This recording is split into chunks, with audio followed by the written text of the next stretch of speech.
Salut les phénomènes, ça va ou quoi les gars? Nouvelle vidéo actualité. Hier, on s'est pas retrouvé pour notre rendez-vous habituel tout simplement car il n'y avait pas assez d'informations qui m'auraient permis de tourner la vidéo actualité. J'ai préféré lever le pied, ne pas faire de vidéo et revenir plus fort le lendemain car les informations sont tombées aujourd'hui. Notamment le Barça qui suit une jeune pépite, du moins un joueur prometteur au poste de numéro 6. Deco est toujours sur la même ligne de conduite, c'est-à-dire miser sur les jeunes et il a totalement raison. On va commencer cette vidéo actualité sans plus attendre. Si le contenu te plaît, n'hésite pas à lâcher ton petit like, ton petit abonnement et on est parti. Commençons par une information qui nous vient de Sport au sujet d'Ansu Fati. Il n'est toujours pas titulaire indiscutable du côté de Brighton. Barcelone espère qu'Ansu Fati jouera bien à Brighton cette saison. Pour qu'il augmente sa valeur marchande, le club prévoit de vendre définitivement le joueur une fois qu'il reviendra du prêt. Du côté du Barça, on a l'air décidé de se séparer officiellement d'Ansu Fati. Mais pour ça, le club rêverait que le joueur performe enfin. Du côté de Brighton, récemment, il a mis un but. Peut-être ça va lui permettre de se mettre en confiance. Ça lui fera certainement du bien. Le club espère qu'à la fin du prêt,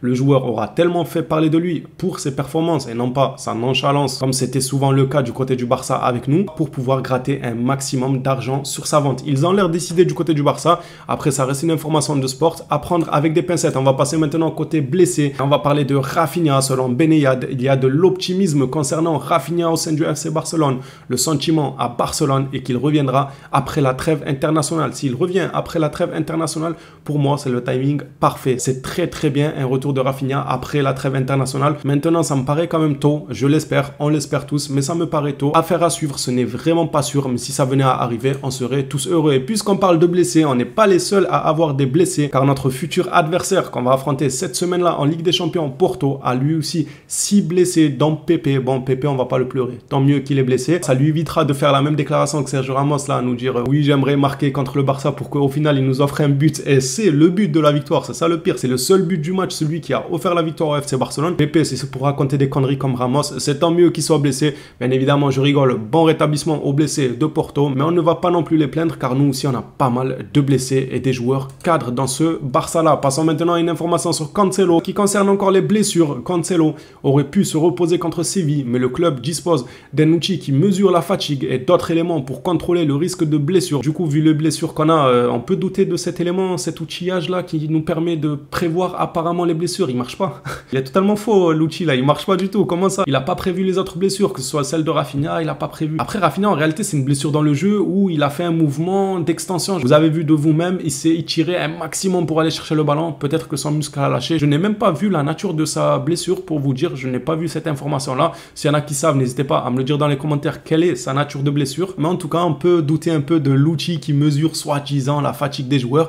Et j'ai envie de dire, c'est tant mieux que Cancelo ne s'est pas reposé face à Séville. Je pense qu'on aurait perdu des points. Sans Cancelo, sans le match de Cancelo là, on aurait clairement perdu des points car le joueur a énormément déstabilisé sur son côté. C'est lui qui donnait l'envie aux joueurs par ses courses. Les données ont montré que ses taux de fatigue n'étaient pas élevés. Bon, on espère que l'outil ne va pas raconter des conneries. On va lui faire confiance, mais j'aimerais bien qu'il se repose lors des futurs matchs parce que ne l'oublions pas, à peu près à chaque poste, on a des doublures, sauf au poste de défenseur droit. On n'a que Sergio Roberto. Personnellement, c'est pas pour autant que je panique parce que je pense que dans des matchs de Liga contre les milieux de tableau et plus bas, Sergio Roberto peut faire largement l'affaire. Si on retrouve un grand Lewandowski, pas le Lewandowski contre Séville, si on retrouve un grand Lewandowski et que les autres joueurs continuent sur cette lancée-là avec une cohérence de jeu, bien évidemment, parce qu'un match, ils vont être étincelants, le match d'après, on dirait qu'ils n'ont jamais joué ensemble. Si tel est le cas, je ne m'en ferai absolument pas pour Sergi Roberto au poste de défenseur droit pour reposer un peu Cancelo dans certains matchs. Et on va passer justement à une information sur Sergi Roberto. Selon Sport, tout indiquerait que c'est la dernière saison de Sergi Roberto en tant que joueur de Barcelone. On ne va pas le pleurer.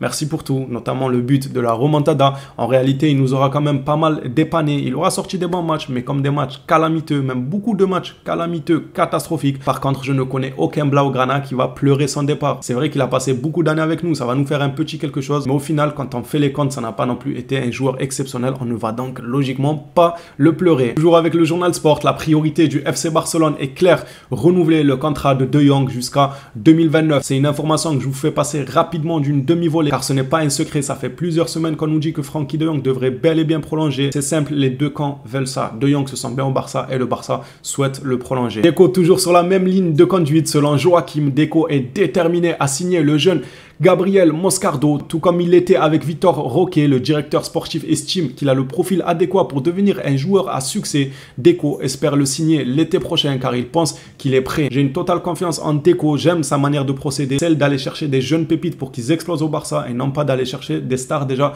toutes faites. Seulement, il y a un petit bémol sur ce futur potentiel-là, c'est que Chelsea est sur le dossier. Chelsea a déjà offert 30 millions, sauf que le Barça en parle d'une offre aux alentours des 15-20 millions. Ce qui va être déterminant, je pense, ça va être le choix du joueur. Est-ce qu'il décidera de venir au Barça ou bien d'aller du côté de Chelsea? Moi, je pense qu'il voudra le Barça. Ce n'est que mon avis et mon ressenti. Je ne sais pas ce qu'il pourrait aller faire dans une équipe comme Chelsea quand il y a un poste qui n'attend que lui du côté du Barça. Enfin, il faut qu'il confirme aussi. C'est pas parce qu'il va venir au Barça en tant que 6 qu'il va être titulaire indiscutable. On attendra de lui qu'il confirme, mais il a l'air très prometteur. Et comme j'ai précisé, je fais totalement confiance à Deco. Les Blaugrana, cette vidéo actualité est terminée. On se quitte sur cette image-là. C'est tout simplement le calendrier du Barça durant ce mois d'octobre entre Ligue des Champions et Classico en fin du mois. Le mois, il va vraiment être pas mal en espérant battre le Real Madrid pour repasser devant eux en Liga, ou bien même peut-être qu'ils feront une défaite avant même le Classico, ce qui serait encore plus bénéfique pour nous. Bien évidemment, à condition que le Barça assure aussi durant ces matchs contre Grenade, contre l'Atlético Bilbao. On espère qu'ils vont assurer. Et bien sûr, on n'oublie pas la Ligue des Champions. Le match contre Porto va déjà être un match super intéressant pour voir ce FC Barcelone là. Voilà les phénomènes, dites-moi ce que vous en avez pensé dans les commentaires. Quel est votre avis au sujet de l'actualité d'aujourd'hui?